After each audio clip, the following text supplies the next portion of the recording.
Isang magandang hapon po sa ating lahat. Alamin natin ang magiging lagay ng panahon ngayong araw ng Biyernes sa ating bansa.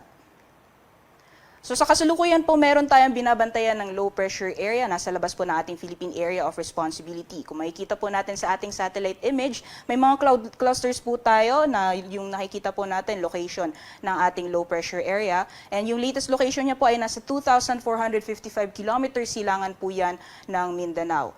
As of ngayon po, kung makikita po natin yung mga kapal na kaulapan na dala nitong low pressure area ay hindi pa naman nakakaapekto or umaabot sa anong bahagi ng ating bansa.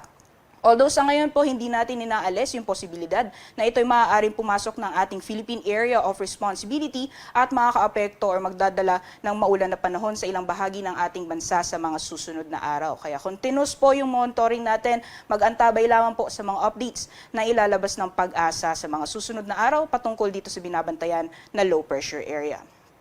Sa ngayon po, ang nakakaapekto sa ating bansa ay yung mainit na hangin or maalinsangang hangin na nanggagaling sa dagat Pasipiko. Yan yun po yung easterlies affecting Southern Luzon, Visayas, pati na rin po Mindanao area. Meanwhile, amihan naman po ang patuloy nakakaapekto sa extreme northern Luzon. So makikita po natin sa ating satellite image, wala po tayo nakikitang mga kapal na kaulapan na magdadala ng malawakang pag-ulan sa anong bahagi ng ating bansa.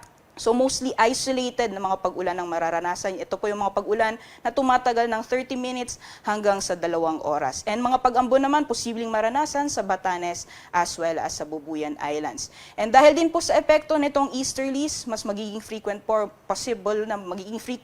yung mga thunderstorms, lalong-lalo na sa eastern sections ng Southern Luzon, Visayas, Mindanao, particularly po dyan sa Quezon Province, pati na rin Bicol Region, Eastern Visayas, Caraga, and Davao Region. So alamin po natin ang magiging lagay ng panahon sa Luzon bukas.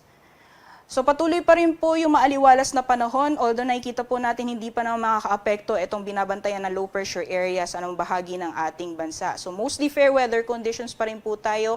Kung may mga pag-ulan ay panandali ang buhos ng ulan dulot ng mga localized thunderstorms or isolated rain showers or thunderstorms. Sa mga temperatura naman po natin sa mga piling syudad sa ating sa Luzon area, for Lawag maglalaro mula 24 to 33 degrees Celsius, medyo may kainitan po ang maximum temperatures for Lawag. 24 to 32 degrees Celsius naman sa Tugigaraw at 17 to 25 degrees Celsius sa Baguio City.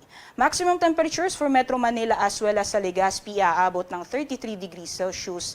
23 to 30 degrees Celsius naman para sa Tagaytay at maximum temperature sa Kalayaan Islands pati sa Puerto Princesa aabot ng 33 degrees Celsius.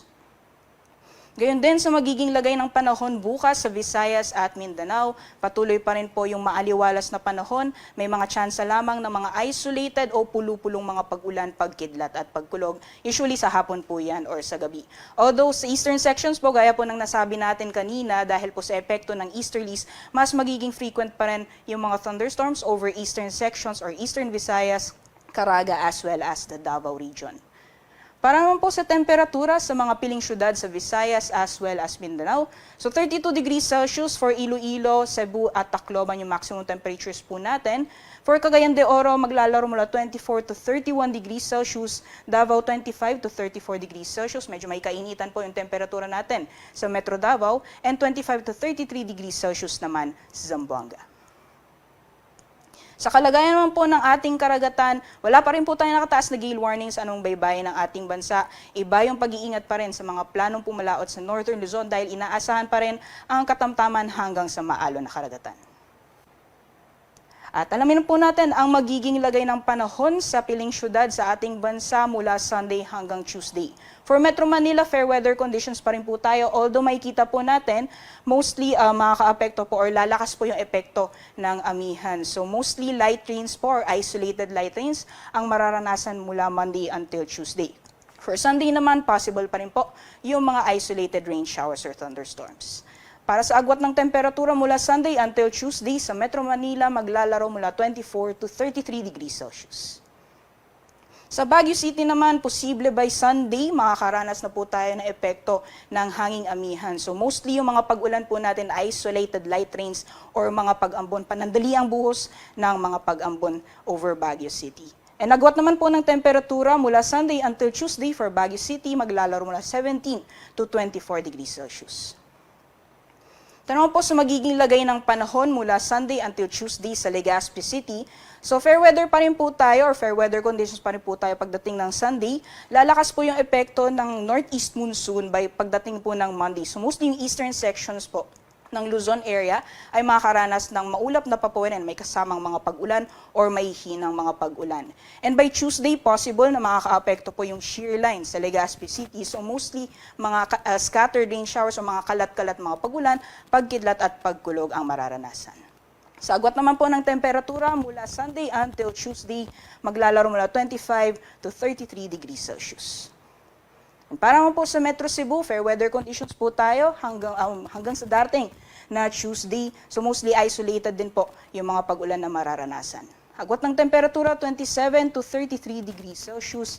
At gayon din po yung magiging panahon sa Metro Davao hanggang sa darating na Tuesday. Temperatures naman, 24 to 33 degrees Celsius. Si Haring Araw ay lulubog mamayang 5:25 p.m. at sisikat naman bukas ng 5:55 a.m. Para sa karagdagang impormasyon, maaaring bisitahin lamang po ang aming social media accounts at ang aming website bagong.pagasa.dust.gov.ph.